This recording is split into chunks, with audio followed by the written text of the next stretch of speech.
Małymi krokami zbliżamy się do końca naszej podróży. Zostały nam 4 etapy. Dzisiaj rozpoczynamy etap 12, a wstęp nagrywamy przed dworcem głównym w Linz, ponieważ próbujemy od kilku dni kupić bilety powrotne na pociąg z Wiednia w pobliże polskiej granicy, czy to do Ostrawy, czy do Żyliny, i nie jest to taka prosta sprawa. Jeśli chodzi o podróżnych, to nie ma problemu. Problem pojawia się, gdy przychodzi zarezerwować bilety na rowery. Na polski pociąg międzynarodowy nie ma takiej możliwości, aby kupić bilety przez internet, ani nawet nie można kupić takich biletów w kasie na miejscu. Jedynie można kupić te bilety w Polsce w wersji papierowej, ale takiej możliwości nie mamy, więc będziemy szukać innych rozwiązań.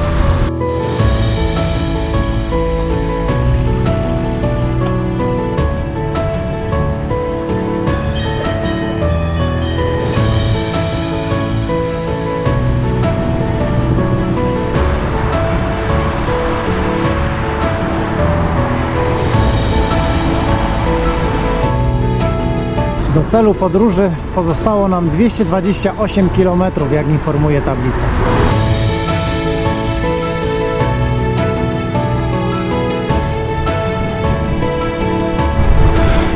Okolice Linz także ucierpiały z powodu przedwczorajszej wichury, o której już wcześniej wspominałem, a dzisiaj trwają prace nad usuwaniem skutków tej wichury.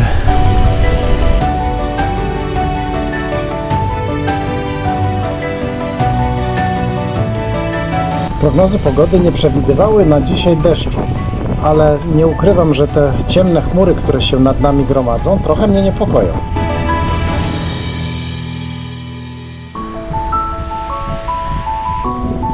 Trasa rowerowa nad Dunajem to przede wszystkim piękne krajobrazy i czyste powietrze.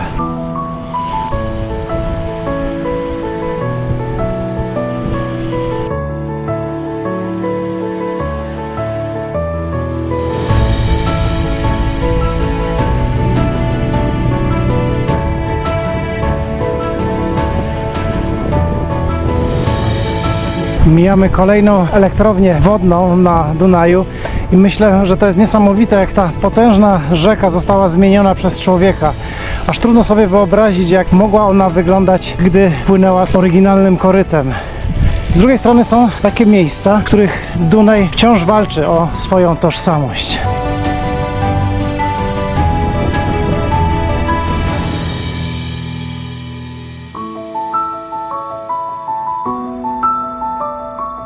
Po drodze mijamy miejsce upamiętniające nieistniejący już obóz koncentracyjny w Gusen, a właściwie podobóz obozu koncentracyjnego w Mauthausen.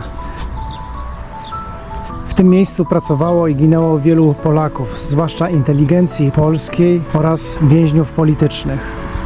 Tutaj też powstał pierwszy piec krematoryjny, w którym palono ciała zmarłych więźniów.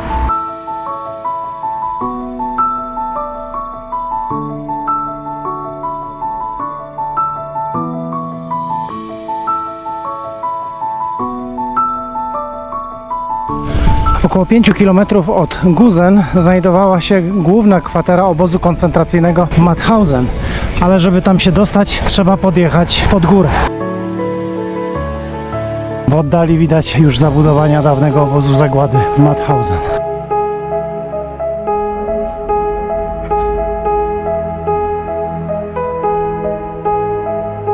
W obozie w Mauthausen zginęło od 80 do 120 tysięcy więźniów, głównie Polaków, w tym polskich Żydów, Rosjan oraz Węgrów. Ale w wyniku ciężkich warunków życia, niedożywienia, zmuszania do nieludzkiego wysiłku przy pracy, a także tortur i egzekucji, ginęli tu przedstawiciele prawie wszystkich narodów Europy.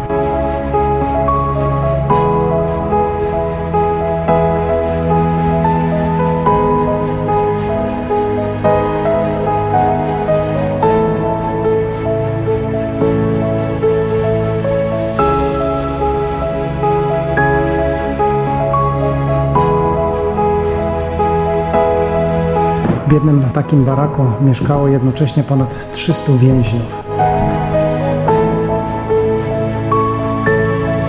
W tym miejscu stracono członków grupy desantowej Anthropoid. Byli oni bohaterami jednej z najważniejszych operacji II wojny światowej, mającej na celu zamach na Reinharda Heydricha, jednego z głównych architektów Holokaustu. Po zamachu zostali jednak schwytani i straceni właśnie tutaj.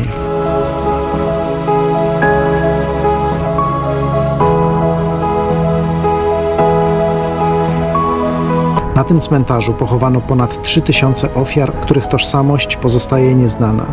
Mimo niemieckiej skrupulatności wiele dokumentów zniszczono w ostatnich miesiącach wojny, aby zatrzeć ślady zbrodni.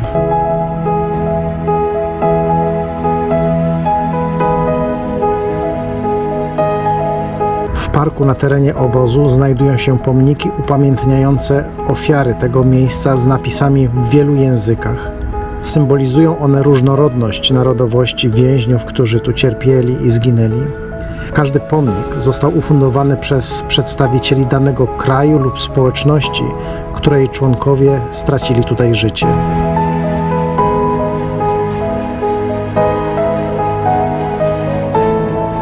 Polski pomnik, ufundowany przez byłych więźniów i organizacje kombatanckie, został wykonany w surowym stylu z betonu i kamienia. Jest wyrazem hołdu dla ponad 30 000 Polaków, którzy stracili życie w tym obozie. Tutaj znajdował się kamieniołom, w którym więźniowie obozu w Mauthausen byli zmuszani do wyczerpującej pracy przy wydobyciu granitu. Do kamieniołomu wiodły schody zwane schodami śmierci. Było to 186 stromych stopni, po których więźniowie nosili ciężkie kamienie. Wielu z nich nie było w stanie dotrzeć na górę. Byli wtedy strącani przez strażników w przepaść, często pociągając ze sobą tych, którzy szli za nimi.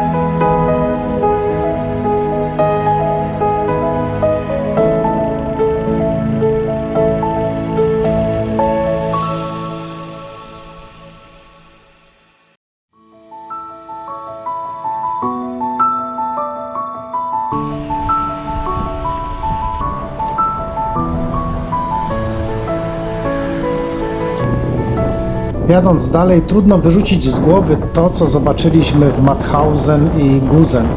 Czujemy się przytłoczeni tym ogromem cierpienia i zła, które wypełniało te miejsca. Myślimy o ludzkiej sile i o tych, którzy tam zginęli, ale i o tym, do czego człowiek jest zdolny w swoim okrucieństwie.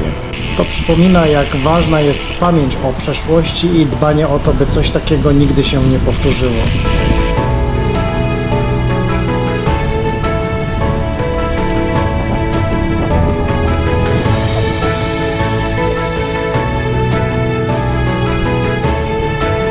Druga część trasy dzisiejszego etapu prowadzi tuż nad brzegiem rzeki. Droga jest doskonale utrzymana i wygodna, ale mimo to nie opuszcza nas przygnębiający nastrój po wizycie w Mauthausen.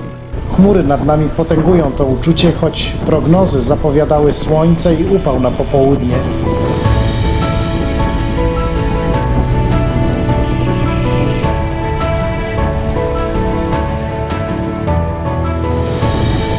Przed nami pojawia się Grain, nasz dzisiejszy cel podróży. Zostały tylko 2 kilometry. To niewielkie, urokliwe miasteczko nad Dunajem słynie z pięknych widoków i długiej historii związanej z żeglugą rzeczną, co od wieków przyciąga podróżników. Bardzo dobre miejsce, aby zakończyć pełen wrażeń dzień.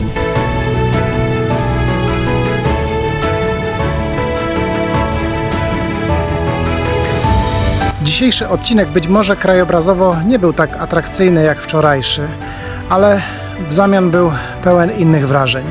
Na szczęście zapowiedzi synoptyków co do deszczu sprawdziły się i na szczęście ich zapowiedzi co do upału, który miał nastąpić po południu, nie sprawdziły się, więc pogoda nam dzisiaj wyjątkowo dopisała.